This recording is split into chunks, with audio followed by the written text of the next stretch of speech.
is we'll just kind of reset it from the beginning so that there's a proper greeting for the recording and the stream.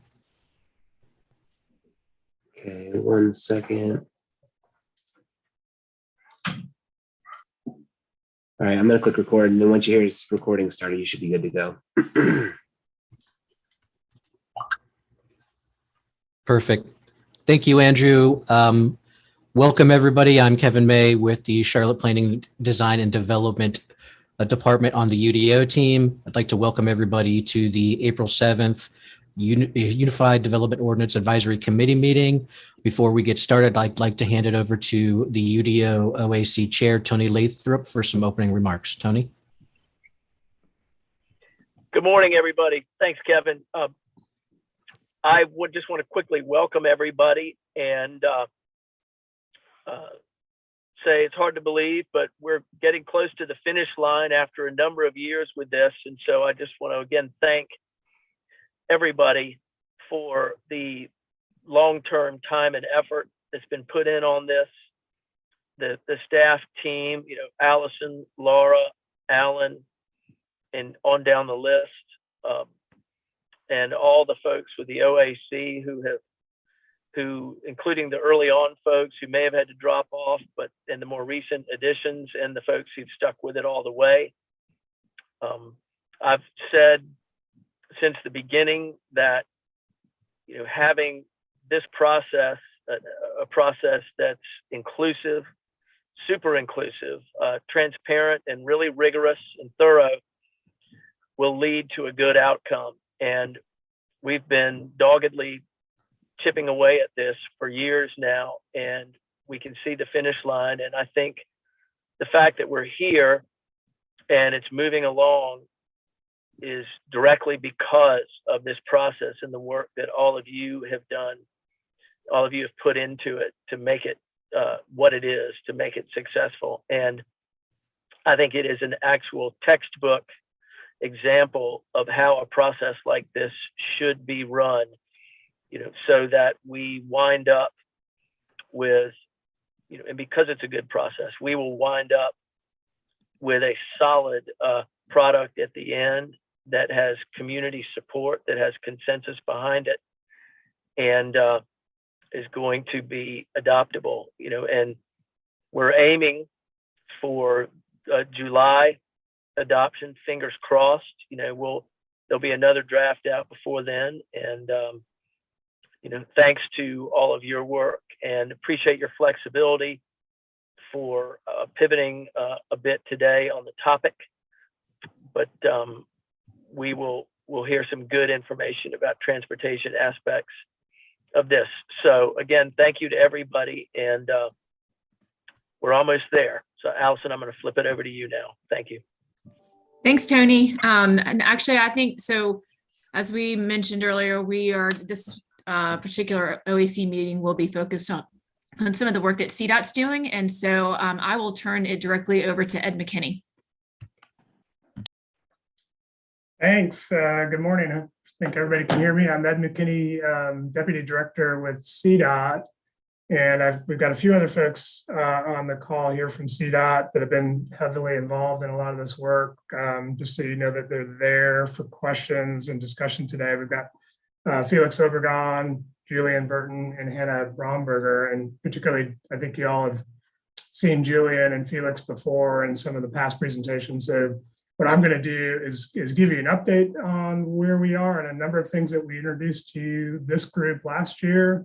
But again, Julian and Felix are probably the experts. I'm just going to kind of paint the broader picture, and then we'll have plenty of time, I think, today for questions. And I think that as we've done in the past, questions kind of can be popped up into the chat. I think Felix and Julian will be available to kind of answer the simple ones in the chat, but they'll also be kind of capturing those, and we can pause at a few spots, and or certainly again at the end we can have discussion on the more detailed questions. So bear with me as I see if I can share my screen. I always get this. Can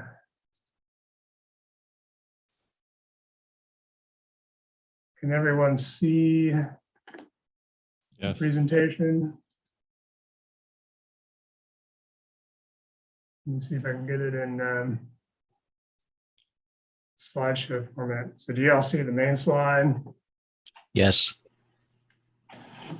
Perfect. So what we want to do today is give the advisory committee an update on the streets manual. And this I'll give you some background, but this is something we kind of briefly introduced to the OAC last year. So let me walk through what it is again, and we have lots of detail and sort of some specifics that we'll share with you, both on the draft that's out there and the process that we're underway to the next revision of this work in relationship to the review and adoption of the overall UDO. So this is sort of a diagram and a explanation that we've been sharing a lot with council and the community as we've been talking about this. This takes a little bit of a step back, but I want to do this just to frame some of this work. So certainly we all know that we've got the comprehensive plan that was adopted last year. Below that, we've been talking about kind of some very important things that are implementing that vision, right? And the Unified Development Ordinance, as you all know, is one of the big things of that. The policy map that just recently got adopted is another key component of that. And then what I've got here in the middle is something that we've been doing in concert with those two things, which is our strategic mobility plan, which is really just an update of our transportation plan. We have something called a transportation action plan that was adopted back in 2017, but it was adopted, under the old center corridors and wedges kind of vision. So what we've been doing since the adoption of the comprehensive plan is essentially updating that to be reflective of the new comprehensive vision. There's two big pieces of this for the mobility plan. One is really the policy piece, and I'm not going to talk about that today because it's less related to the ordinance work that you all are focused on. But the other piece is the streets manual. And again, that's something that we had introduced to this group last year. And there's some specific parts of that manual that are directly related to the implementation of the Unified Development Ordinance. And so we've been drafting those things in concert with the UDO, and everything that I'm going to share with you today are sort of an explanation of the draft of that manual that was released back in the fall with the first draft of the Unified Development Ordinance. And as I'll describe here at the end, what we're doing is just like the UDO, we've been in a process of kind of testing and refinement with the same schedule of kind of a release of a next version of that at the same time as the second version of the UDO comes out. The last thing I'll say about that is you can kind of see in this diagram, there's sort of two pieces, the policy, the manual. The simple way to think about it is that the policy piece really is a way that sort of shapes the prioritization and focus of our public investment, capital investment in mobility. And the streets manual, again, tied to the Unified Development Ordinance, is the kind of the guidelines and the rules that relate to how we shape private investment, again, back to the development ordinance itself.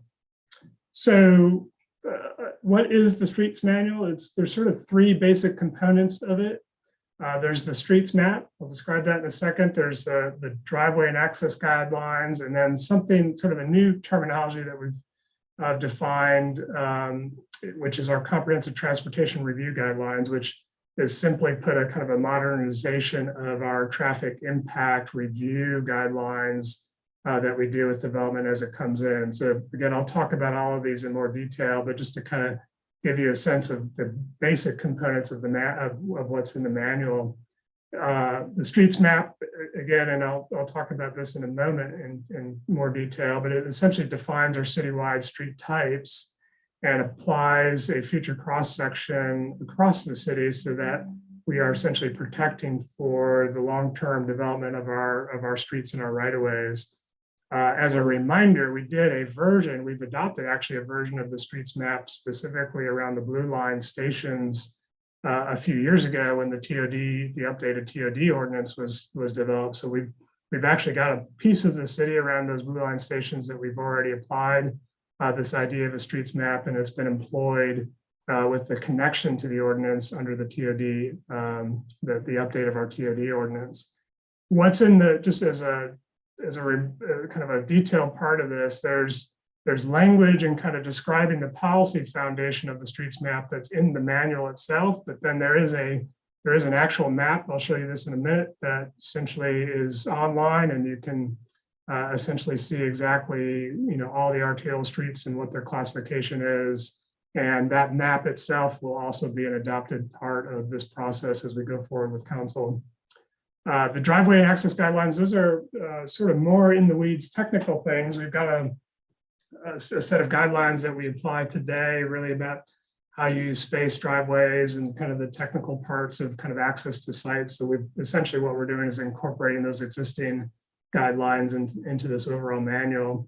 And then again, the comprehensive transportation review piece is probably the biggest change is this modernization of how we do transportation review. And I'm going to talk about that in detail, but as you can see here, it describes kind of a new approach as we look at really a focus more on multimodal pedestrian, making sure that we got the kind of pedestrian infrastructure in place. We're trying to test and think about, particularly in our more intense places in our TOD areas, what are ways that we can incentivize transportation demand management, really getting less trips on the road. And then we've updated our approach to how we do traffic impact studies. So what I'm going to do next is walk through the details, particularly of the streets map, and then those comprehensive transportation review guidelines. So maybe what I'll do is I'll walk through the streets map piece. I'll stop there because there's a lot in just the streets map piece. I'll stop in case there's any questions or discussion, and then we can follow up on the comprehensive transportation review guidelines. So to sort of reiterate, why is the streets map important? It's our way of essentially defining and establishing kind of our long-term vision for our streets and making sure that we protect then the needed right-of-way. And that includes, the basic things that we've been doing certainly all along in terms of sidewalks and our travel lanes. But as we've been applying now kind of our approach to bicycle infrastructure, this is an opportunity for us to make sure that we're incorporating the right kind of space to accommodate that infrastructure citywide long-term as projects develop and as the city invests in our corridors and streets. And then again, you'll see it's really important for this group to understand the specific connection between what the streets map does and how it gets connected and incorporated into the Unified Development Ordinance. There's a very specific relationship there that's really important to kind of the implementation of the UDO. So this is a snapshot, sort of a lot in this image, but just what I wanted to convey to you is essentially we've got a set of street types and we've applied them to all of our arterial streets. So the map that you see that's colored is essentially all of our arterial streets. This is a sort of a snapshot of the draft designation that we put out there. Again, it's a lot to absorb in this map, but it's really the point is just to describe the kind of comprehensive nature of this application and really the focus around our arterial streets. These definitions, again, I want to emphasize here, aren't new. We adopted our urban street design guidelines, I think, back in 2007, and those street definitions were established in that policy document. What we've done here now is apply them citywide, and as I'll show in a moment, get a little bit more specific about kind of the dimensional expectations of those street types, kind of corridor by corridor. A little bit of detail about what's in there and how we got to some of the more specific dimensional draft recommendations that's in that streets map is, in addition to the basic street classification, we have more specific determination of what's the future number of lanes that we need in terms of protecting for vehicular capacity, what's the anticipated bicycle facility, and essentially layering those expectations corridor by corridor. Then we have kind of more specific dimensional standards for each street type. And so again, the emphasis here is we've gotten to that level of detail to make sure that we're protecting the right amount of right-of-way. And the emphasis here too is really based on adopted plans. This isn't any inconsistent at all. And in fact, it's really implementing our transportation action plan, this urban street design guidelines, our adopted Charlotte walks and Charlotte bikes plans, et cetera. So essentially, this is a sort of a more specific application of council's adopted policy. This is a snapshot of what that draft map looks like. I'll have the link, and I would think some of you might already be familiar. This draft map was released back in the fall at the same time the policy map, the first draft of the policy map was released. So we did some engagement early on with the policy map team. So we kind of talked about both the policy map and the streets map kind of together initially, just to kind of help the community understand the relationship between the policy map and the street types. But ultimately, then we've been continuing to kind of get some more comment and technical refinement to the map, again, with the notion that we'll adopt it concurrent with the UDO. What this shows here, again, just as a snapshot, is the kind of level of detail that each essentially corridor and section get into. So you can click on the map, it gives you the street type, it gives you some specifics about the dimensional, essentially where that future curve is. And again, I'll illustrate and demonstrate the relationship and the importance of that as it relates to the UDO. So just to give you a sense of the level of detail, and you can click street by street. And as you can see, this is a snapshot. All those green marks are the kind of public comments that we've been getting. So since the fall, we've been continuing to get public comments on that map, and we've been in a process of, just like the policy map had been, we've been in a process of assessing those comments and thinking through kind of refinements and revisions to that draft. Now what I'll do in the next couple of slides is just sort of begin to demonstrate how the streets map specifics relate to the UDO. And so, on the one side here, you've got sort of a snapshot of in this case, just sort of a typical boulevard condition. And so in this case, it's protecting for a boulevard with essentially a 4-lane cross section with that center median. Gets very specific then about that kind of that center line dimension to where that curb should be. In this case, it's showing a 33-foot dimension. It then just sets, the standards for the planning strip, and whatever the determination of the sidewalk width is. In this case, this is demonstrating the notion of a shared use path, which is sort of the combination of our, in this example, a combination of our pedestrian expectation and the type of bicycle facility that we would design in that corridor. And then what happens is the UDO, as you see on the other side, depending upon the UDO zoning district you're in, the charts below have specific standards related to the street type you're on. And so in this case, your boulevard, I think the snapshot of these are snap page captures of the draft UDO, which I think is one of the community center activity UDO categories. And so you would look at what UDO category you are, you go to this chart, look at what street type you're on, and then in this case, it gives you some very specific requirements about the setback that you need to provide for this particular zoning district.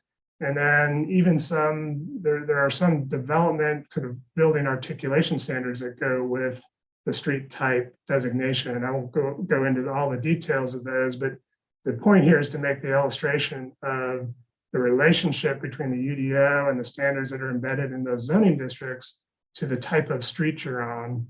And I think certainly the UDO team and the consultants for that would describe this better, but what I would say is that's a very unique new thing for us in the city. And so this notion of really connecting how we want our places to grow and the development pattern of those through the UDO to the type of street and public realm that we're creating, that connection is pretty unique. And I think a great new innovative way in which we're trying to really achieve the vision that's in the comprehensive plan about the places we're creating. You've got to tie the mobility and infrastructure vision to the land use vision in a way that's real and builds the kind of places that we want to build.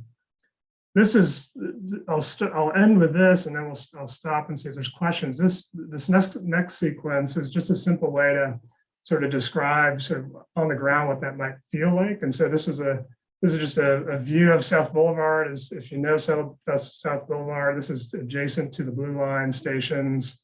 Lots of development, lots of intensity and redevelopment that's been happening in this corridor recently. And so the question then would be, okay, what land use and place type are you? What zoning would apply? And then what's the streets map classification? And those things together, sort of the place type defines kind of the level of intensity that then dictates the potential for different zoning districts. In this case, I'll just demonstrate the notion of one of the more intense TOD districts. And then the designation of the corridor, in this case as an avenue, and the dimensions to that all connect together to kind of build the vision for that place. So if the place type is intense and regional activity center, the streets map then gets to the specifics of what we need to protect for. In this case, very specifically, given the nature of this development and corridor, protecting for on-street parking, the potential bicycle facility type here is a buffered bike lane. And on South Boulevard, we're protecting for not only the 4 lanes that exist there today, but making sure that we get a center turn lane as development occurs. And so that's specified in the streets map and allows us to, as development occurs, protect for those dimensions that we need to protect for as, again, incrementally the change happens on the corridor. And then, as I described before, then the UDO relates to and builds off of that and has a set of standards that relate to how to face that kind of street, what's the setback that should be provided for, what's the anticipated kind of building articulation for the nature and type of the street that you're on. So that sort of describes and kind of sort of paints kind of a high level picture of how all of essentially the streets map, the UDO, and even to a certain extent, the notion of our policy map and place type designations relate to really the vision of how we see development occurring over time.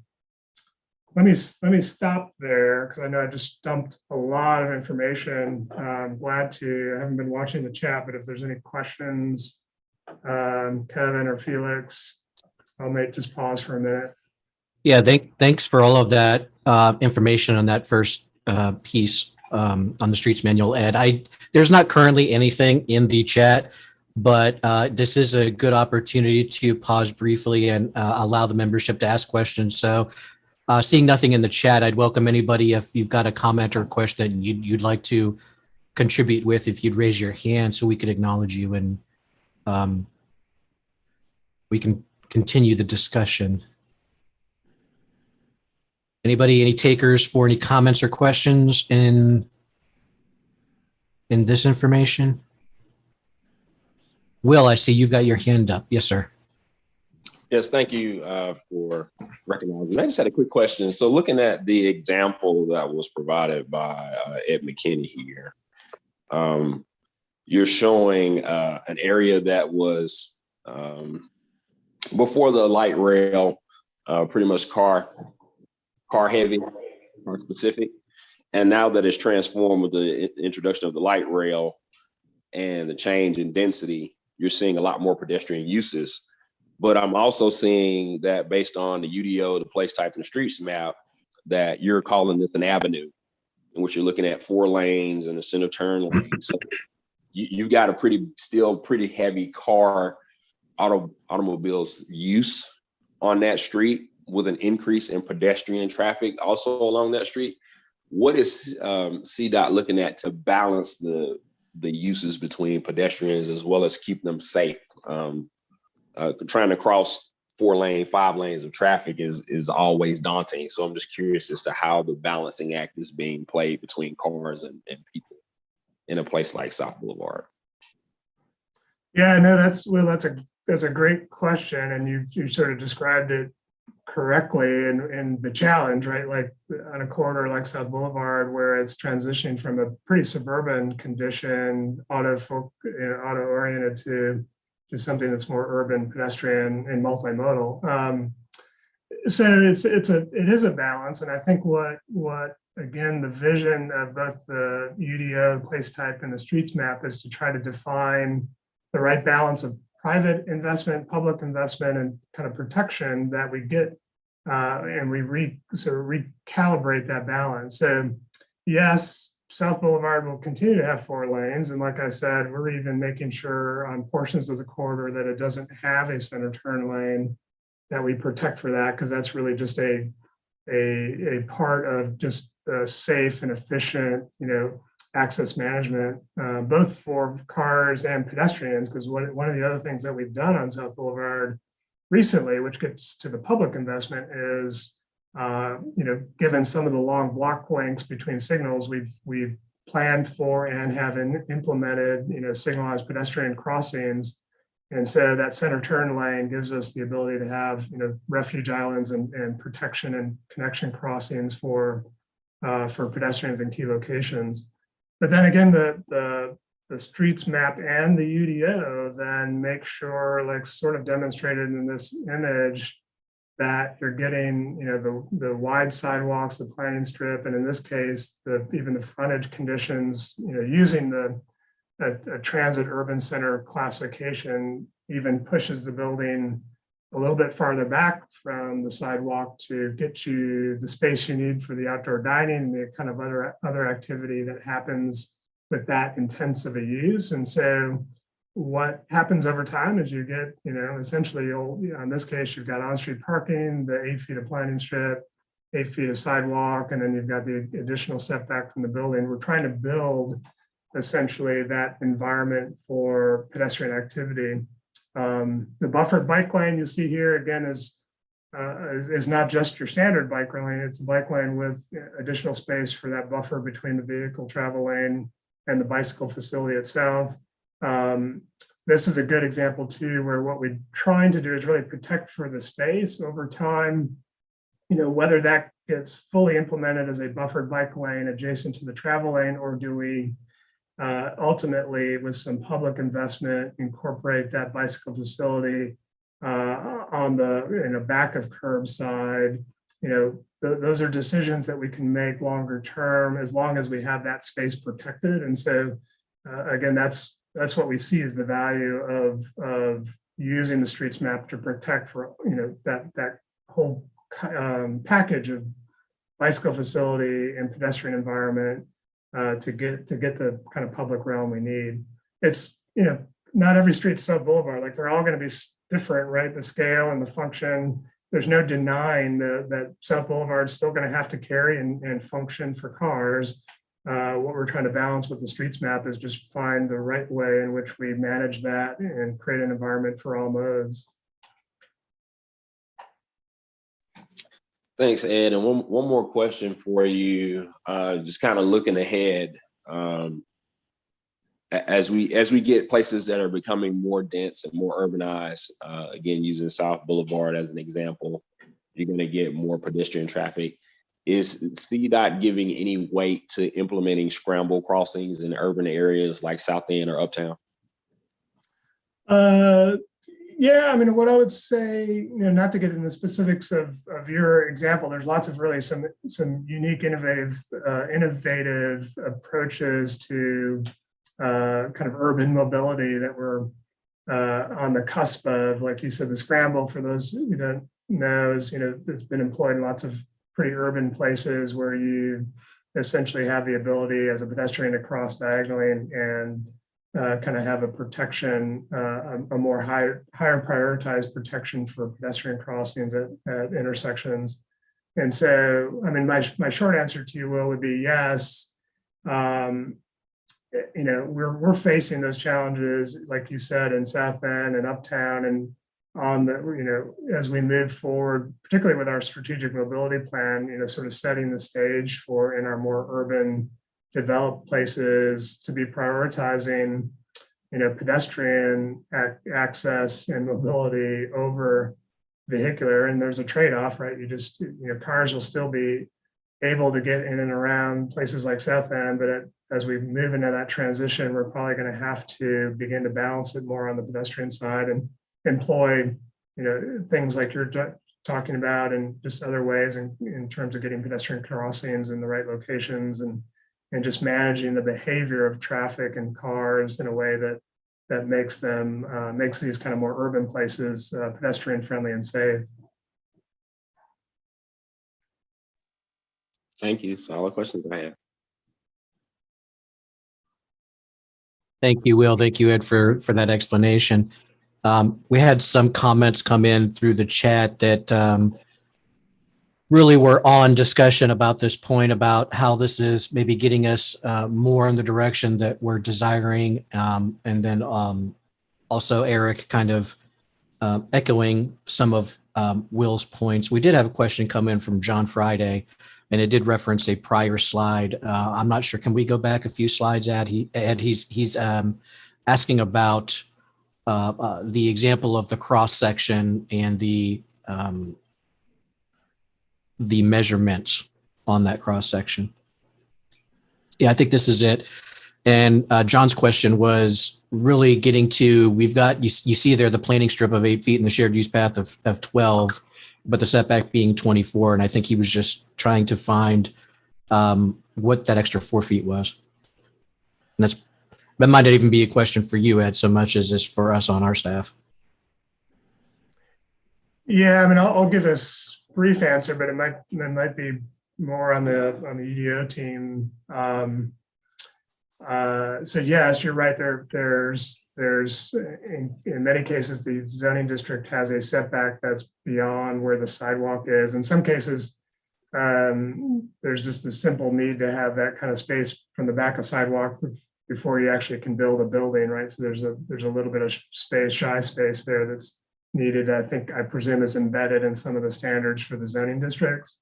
But like using that South End example, that I'll speak for the UDO team with the assumption that like in a urban environment like that image I was showing, where it's anticipated that you've got ground floor retail activity, restaurants and things, the simple 8-foot sidewalk is adequate for pedestrian activity. But if you're going to have outdoor dining and other kind of higher intensity activity, there will ultimately be a need for more space. And so again, I'm making the presumption, but I would assume that that's part of what's embedded a little bit in some of the more intense mixed use urban UDO districts, is to provide for that extra kind of setback and space along key streets.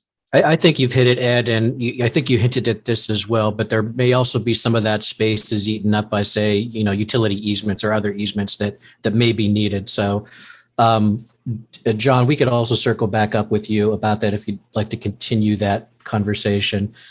Thanks for that, Ed. Chairperson Samuel, I see you've got your hand up.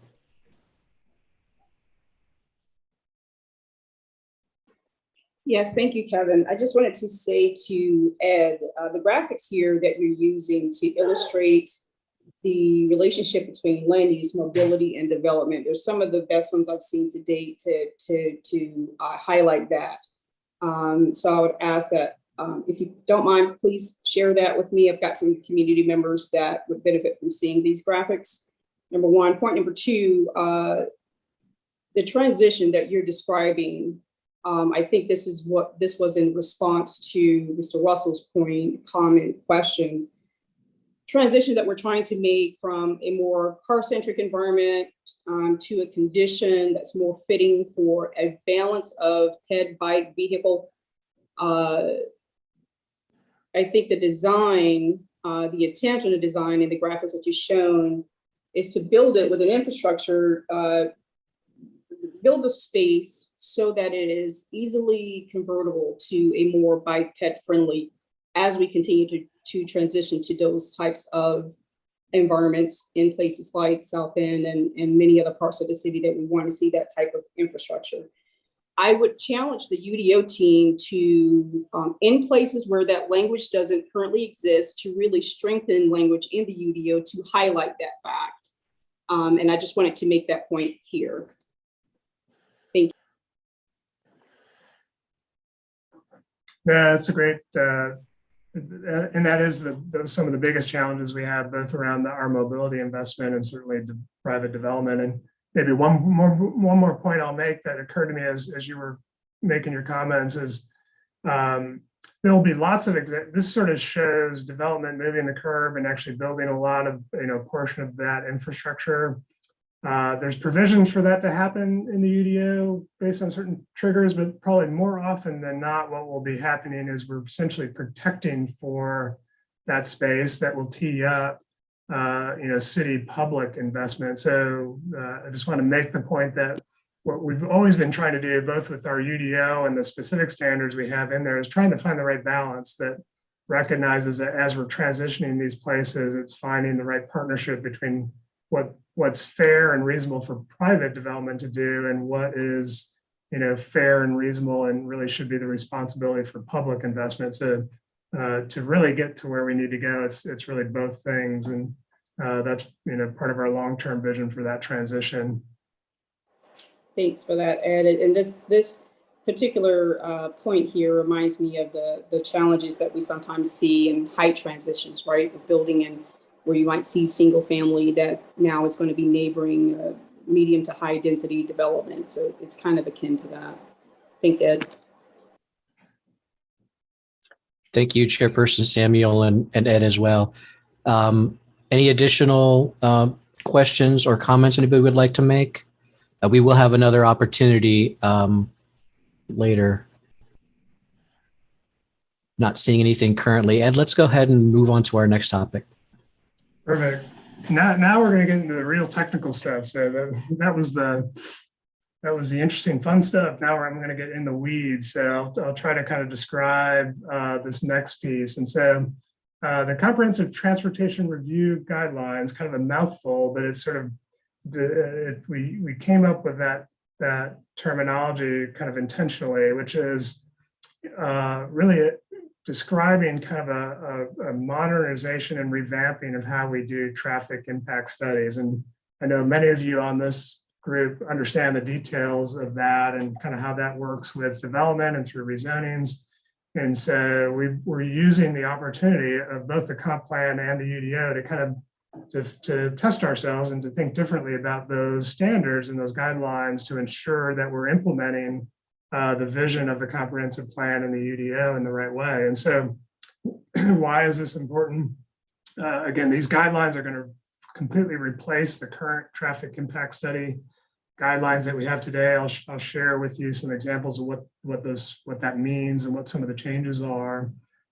We are in that proposing in our draft some reduction of trip thresholds and incorporation of some new expectations around multimodal investment. It kind of relates to what we were just talking about. We're trying to apply that to how we review transportation impacts of projects as they come in.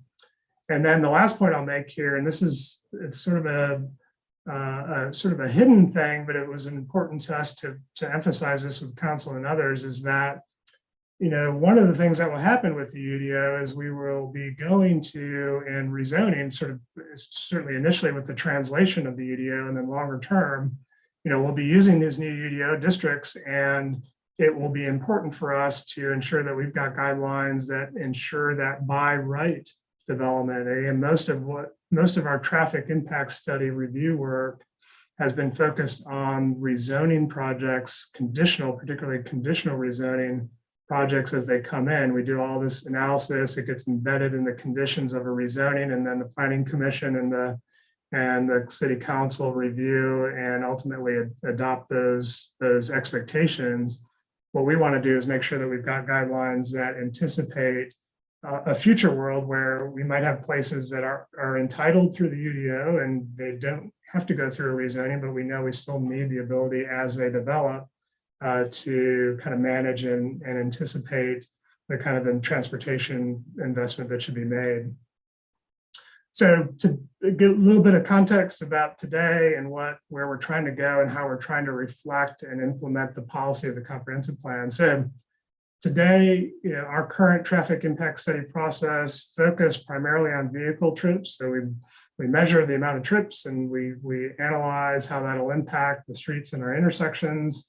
And that's specifically designed to then define whether or not there's any vehicular infrastructure projects that we would expect a project to do. There's one threshold, and so it's currently 2,500 trips. That's I'll talk about that in context for a moment. That's a relatively high threshold compared to other places, and it's just one threshold across the board. Given the variety of types of mix of use of projects, we think there's some opportunity to think about that a little differently. And then, as I mentioned already, we've kind of applied this primarily in the conditional rezoning process. So a relatively focused way that we do it today. And this is specific, the language here on the other side relative to the comp plan is the specific policy that got adopted last year with the 2040 plan. And so it's specifically, again, back to the vision of the comprehensive plan, suggesting for us to look at that impact review process in a more holistic way, look at multimodal investment, look at transportation demand. I'll talk a little bit about that, but that's the notion of what can we do to encourage and incorporate other modes and actually get less vehicular trips on the road. And so all that to say is what we're trying to do is take what we do today, kind of rethink it in a way that more sort of better aligns to the vision and the adopted policy of the 2040 plan.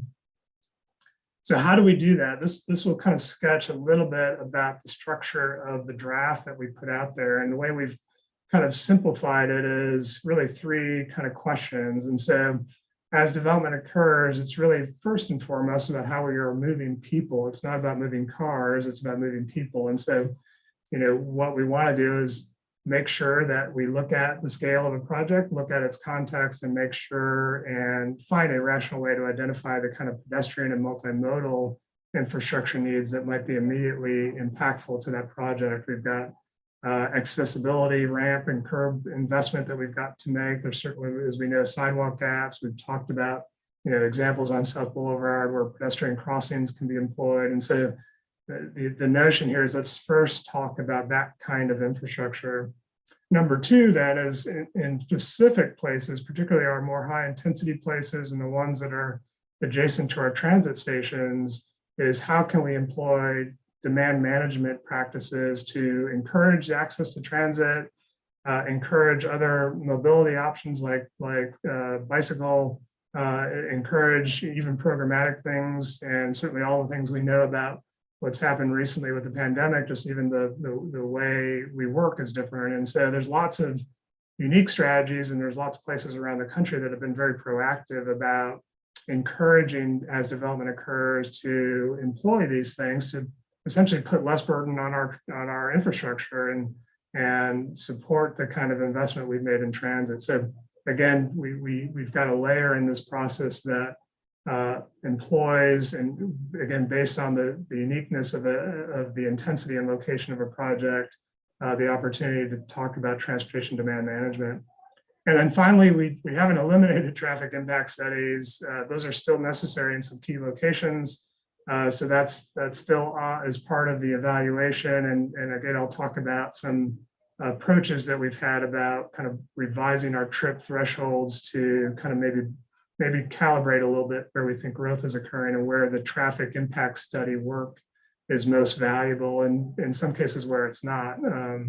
There's certainly some places where, in very urban places, Uptown's a good example. I think South End is emerging to this, where there just aren't logical or appropriate traffic mitigations we would do anyways, because they conflict with the kind of environment we're creating. So in those places, we'd rather not do the traffic study, but we would rather focus on those other two items. And so that's the basic approach to that. Let me talk a little bit about, or give you a sort of a sketch of what that looks like. So on the multimodal and TDM assessments, essentially in our draft, we've got sort of tiers and thresholds based on the scale of project you are in the context, what kind of UDO zoning district you are in. We've kind of made a classification of sort of higher intensity zoning districts and lower intensity districts, and kind of calibrated our standards based on those designations. You look at the land use, you calculate the kind of scale of impact, the number of trips, and then that ties you to some tiers of investment, both for multimodal, kind of the sidewalk pedestrian environment, and again, in some specific cases, in high intensity places, TDM investment. And we've got a menu for both of those things. And the notion is you essentially choose from that menu, and again, within the context of your site and the nature of your development, pick from and have the flexibility to choose pieces of those menus to achieve essentially the expectation of our standards in each location. So again, the notion that we're first and foremost talking about pedestrian multimodal and transportation demand management.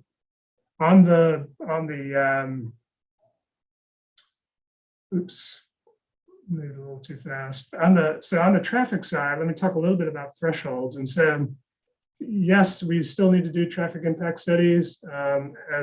Again, context for you, we've got a 2,500 trip threshold. You see on this chart, kind of the context in comparison to just, this is obviously our kind of our local peers.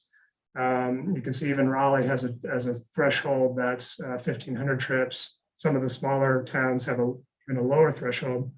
The notion here is, again, just the sense that given the pace and nature of our growth, that trip threshold, which has been in place for quite some time, maybe is not really effectively dealing with the kind of development that we're seeing. And so, not to say that we need to replicate what these other towns and cities are doing, but it just gives you some context that we believe that having one threshold and having one that's this high probably isn't really achieving and allowing us to really deal with the kind of impacts that are occurring in particularly our fast growing places.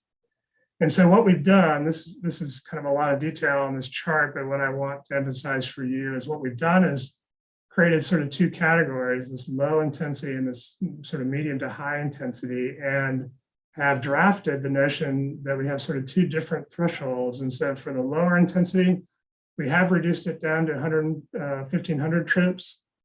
For the higher, medium to high intensity, we reduced that from 2,500 to 2,000. The reason that we have two, and the reason why it's the trip threshold is higher in the high intensity, it may seem counterintuitive, but again, it goes back to the notion that in those more urban places, we would rather focus on the multimodal. It goes back to this conversation we've been having about the transition of places. Like we want to, in key places, start focusing the investment around multimodal pedestrian and begin to transition from the focus on vehicular impacts. And so we kept that standard higher with the notion that we probably in most cases don't need to or want to do as many traffic impact studies in those high intensity places, South End, Uptown, others, where again, the focus should be on the pedestrian investment and pedestrian environment. In the lower intensity places, and again, as you all know, we've got a pretty broad spectrum of development intensity in Charlotte, given the 300 square miles that we have. So there's lots of places that are, suburban. I would even describe some, we have places that are rural that are still developing that don't have even the basic transportation infrastructure in place. So, yes, we still need to do traffic impact studies, and there are still valuable, vehicular mitigation projects that we would want development projects to occur in those places. So again, we've kind of lowered those standards to make sure we capture those in those kind of lower intensity places. How does that? Let me give you one example here about kind of how that begins to apply again at a high level. I picked an urban one to kind of illustrate the point I've been making. So this is on Moorhead. This is a project that was developed I think in the last 5 years or so. It's an office, as you see, it's an office building. It's got mixed use, got retail on the ground floor. I may need to correct this and make sure it reflects the adopted policy map, but one of the earlier drafts had this place type as a regional activity center. And for the purposes of illustrating the point, not saying that this is the zoning district, but and using an urban edge draft, UDO zoning classification for that location. And so that's an example where it's a high intensity place for us. And so how would we apply the standards here? Number one, how are we moving people? You would do a multimodal assessment based on the scale of this project. It would put you into a tier of expectation around investment. Using this location as a good example, one of the projects that we had in the works was a signal in this image, a signal at Caldwell to get you across Moorhead, primarily for providing safe and more accessible pedestrian access across Moorhead as a pretty busy road. And so that's an example of a pedestrian infrastructure project based on, that's public investment that needed to be made long-term because of the nature and intensity of development that's occurring. And so again, our guidelines are beginning to be set up so that we can partner with development to help us build that infrastructure. It's not to say that this project would have to put that whole signal in place, but we would use these guidelines to help us calibrate their fair share of that kind of investment. And so to me, it's a good example of the kind of somewhat unseen infrastructure needs that are getting created in these places that are transitioning to more intense mixed-use development. At this point, it's not about adding more turn lanes or vehicular access. It's making sure that we've got the public investment in the pedestrian environment, and the multimodal environment right. And so then on the TDM, again, we didn't apply this here, but just to sort of illustrate the potential point is, yes, they would have to, given their high intensity, you're literally a few blocks away from the blue line, you would do a TDM assessment. It would put you in, again, a tier of expectation. You would pull from the menu of TDM options, a couple examples here, just having shower facilities on site for folks that would commute by bicycle, providing for if the building management, the tenant provides for transit passes, with the notion that you're 2 blocks away from a transit station. The menu is designed to have those kinds of things with the real and tangible goal that those things implemented take trips off the road and encourage the kind of behavior and support the kind of behavior that's already out there in terms of using transit and other modes of mobility. And then lastly, traffic impact study. No, again, the way our standards are set up for a project like this in a high intensity location, we would not have the development have to go through the detail of doing a bunch of synchro and technical analysis on these intersections to essentially conclude that we wouldn't do anything anyways. And so the notion is, put in these higher intensity places, the focus where we want it to be to encourage the kind of mobility and change that we're seeing in these more high intensity places. Again, this is a high intensity example. I'm not sharing with you today a low intensity example, but as I mentioned before, there are certainly places where we would still be doing traffic impact studies to ensure that we're getting appropriate vehicular impact investment. So let me conclude. Just a couple of last things I'll say is these guidelines are pretty new, pretty dramatically different than what we do today. We recognize that. We've had a draft out of them again since the fall. This came out again with the draft of the UDO.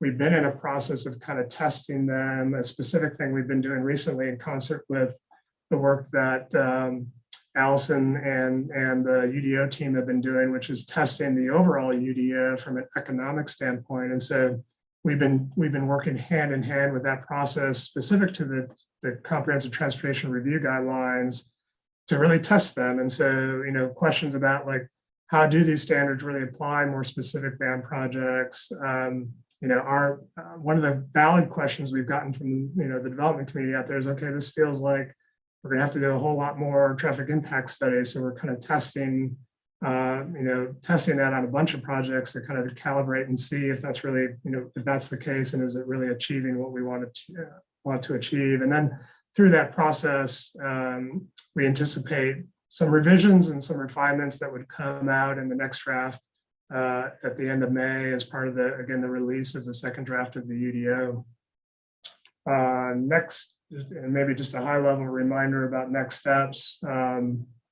Again, later this month, that economic analysis and impact analysis work will be finalized. So there'll be a component of that analysis that includes the comprehensive transportation review guidelines, the new draft of the manual, the streets map, and these transportation guidelines will be released at the same time as the second draft of the UDO later in May. And then As Tony had mentioned, the notion right now is June, July will be council review and adoption of the overall UDO, and the streets map, the manual, is anticipated to be part of that review and adoption for the UDO. That's it. I'll stop there. What you've got below is just a link. We have a page that has links to all the things we talked about in terms of the draft manual, the draft streets map, and the broader things we're doing relative to the strategic mobility plan. So again, lots of stuff there. I just kind of dumped through, and so I'm glad to, I'm sure there's questions or comments on that work. Yeah, thanks for all of that, Ed. Much appreciated. A lot of good information. We did have some questions and comments pop up through the chat. One has been responded to by Felix, but I just wanted to recall it just for everybody's benefit. Richard Winters had a question. Dick Winters had a question in reference to the word trips in the materials. Does that specifically mean motor vehicle trips? To which Felix kindly responded that yes, that is counting motor vehicle trips.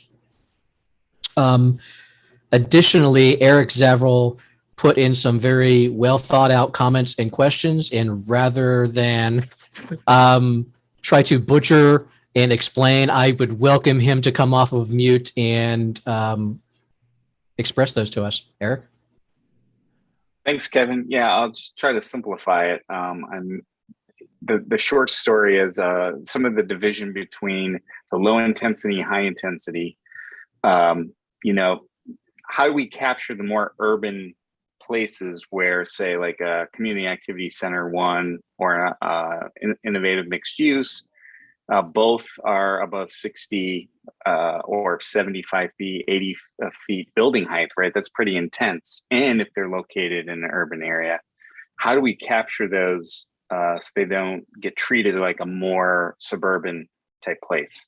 And, you know, the zoning districts are kind of going by what the current zoning is, so for land rights, right? So they don't fall or they're not located in places taking into account the more urban versus suburban mindset. So just wondering how, if you thought about how we could capture those in that instance.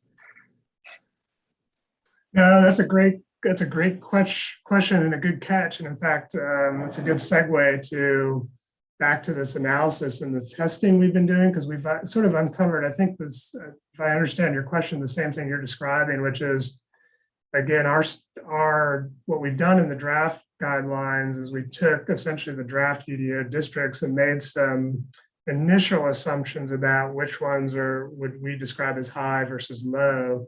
But we've been uncovering through the testing that we've been doing essentially what you're describing, Eric, is there's a number of districts that sort of fall, you know, sort of in that middle ground. And so what we're testing to kind of identify, maybe there's several of those that really do want to be classified as high.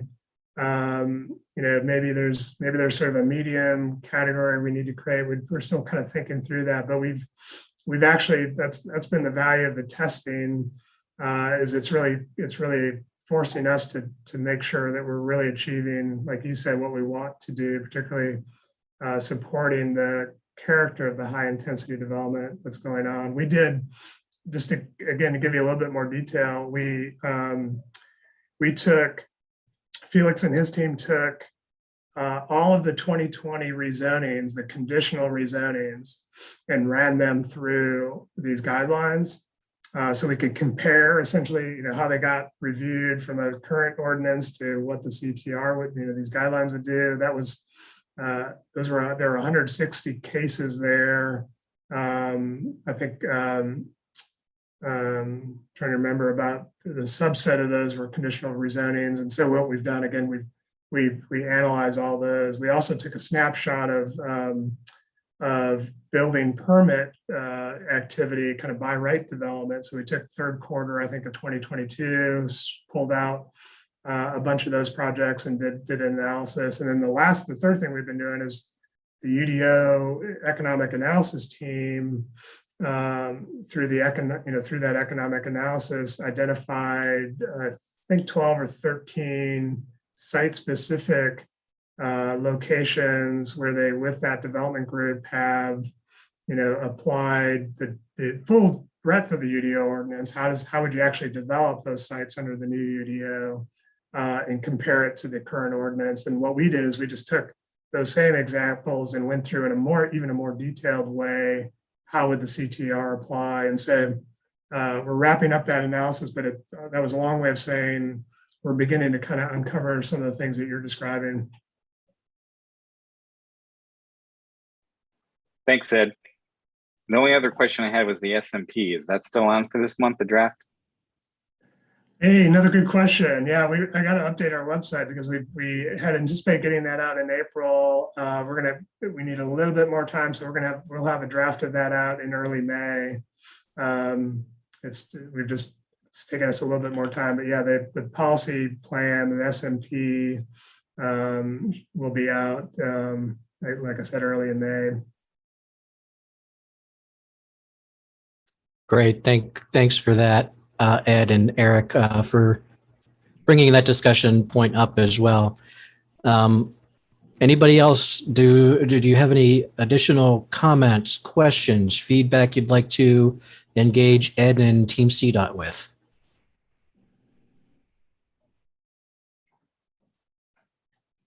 I'm not seeing anything additionally. Ed, do you have something after this? Nope, this is that's all I got. Okay, very good. I will graciously take the screen from you then, and we can start towards our wrap up. Can I just get a thumbs up? Is everybody seeing kind of the key dates slide on your screen? Perfect. So I know a lot of you are familiar with this slide, and this is just a reminder of some of the key UDO schedule dates in our process right now. Excuse me. You can see that we're in the phase where we're kind of reviewing the comments that have been provided and the feedback on the first draft furiously in preparation of red lines for the second draft and the public hearing draft. Again, we remain on schedule to release that toward the latter part of May with a currently planned public hearing before council in June, as well as seeking a planning committee recommendation, again, on track for a July 2022 adoption. And I did want to touch base with everybody briefly and say that we're very gracious that Team CDOT and Ed were gracious enough to step up and kind of swap slots, so to speak, and pivot and be here to present the materials that they did today on the draft streets map and draft comprehensive transportation review. That being said, we are still going to have our next OAC meeting in a couple of weeks from today on April 21st. And I'd like to renew the initial challenge that we presented to you a few weeks ago. We put a call out for some topics that were of keen interest to you that you'd like a little bit of a deeper dive about and to discuss further. We did receive some responses, but we are welcome to receive even more. So even if you've contributed before, or perhaps you didn't get around to it the first time, please feel free to send in those comments about some topics that you'd like a deeper dive in for potential discussion at our next OAC meeting on April 21st.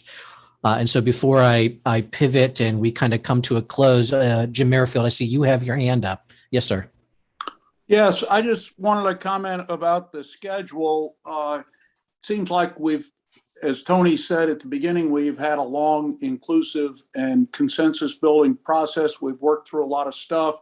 It seems like there's a race to the finish line that is not going to really allow enough time to resolve material differences in opinion about the UDO plan. The plan is drafted right now, and of course, we're waiting for the next draft to come out, but it includes lots of things that will substantially add to the requirements for development. And if we do that, we have to be sure those are really in the best interest of the community and balance all these things. And it doesn't seem like there's enough time left in the process to really fully cover that process. So I would make the comment, and I know a lot of people have worked on this, but I think it's being rushed to the finish line, and we're going to have a pileup and really not end up with the best solutions that we need for the community. If I can respond to that, I want to mention, Ed alluded to the economic impact analysis that's been sort of a companion effort to, just to the overall community review. And that includes both a site feasibility as well as a cost feasibility analysis. And so we are expecting to get an internal draft for review actually today. And then some preliminary findings will go before the council TAP committee on Monday. And so I think that has been very informative and helpful in order to shape what the next draft of the UDO will be. I also wanted to mention too that we see the UDO as being something that is continually updated. So probably every 6 months, we'll take through a batch of text amendments, things that we've learned, maybe new trends that are coming, maybe information that is coming from some of the new council committees that were created as part of the comprehensive plan. And so really viewing that as being a living document. I don't know how many of you were aware or participated in an event we had earlier in the government center this week. It was hosted by NAOP, but it was held in the government center. It was lessons learned from Raleigh. And a lot of the things that the team of was both public and private sector commented on about just the process and implementation are things that the staff has been working on very hard in the background in conjunction with the permitting team. So I feel as though we're in a good place to get a framework established here this coming July, and then continually working to update that. So I just wanted to comment on that. Allison, thank you. Thank you for expressing your concerns as well, Jim. All comments and opinions are valued. I appreciate it. So that brings us to the conclusion of today's meeting. Before we adjourn properly, I'd like to throw it back to either Tony or Allison for any closing remarks if they'd like.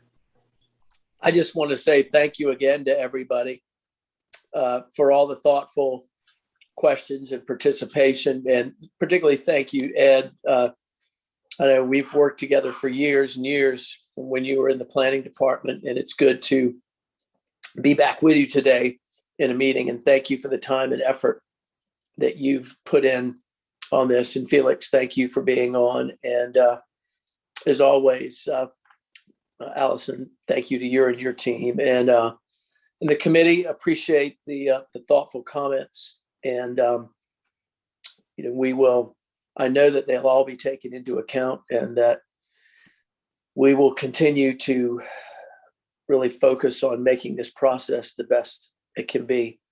So thanks, everybody. Allison. Thank you, Tony. And thanks everyone for your comments today. Again, we're going before TAP Monday at 10:30. Invite you to listen in on that. And also wanted just to say thank you to the UDO team as well. They are hard at work going through, I think, what was well more than 1,200 comments received on the first draft, and have been slowly updating the website with additional information responses as we kind of work through things. So they've been hard at work in the background processing all the comments and the feedback that we've gotten from the community. So just wanted to say thank you, and we will see you in a couple of weeks. Appreciate all of your feedback and your time in this big effort that we have. Thank you all. Enjoy your day.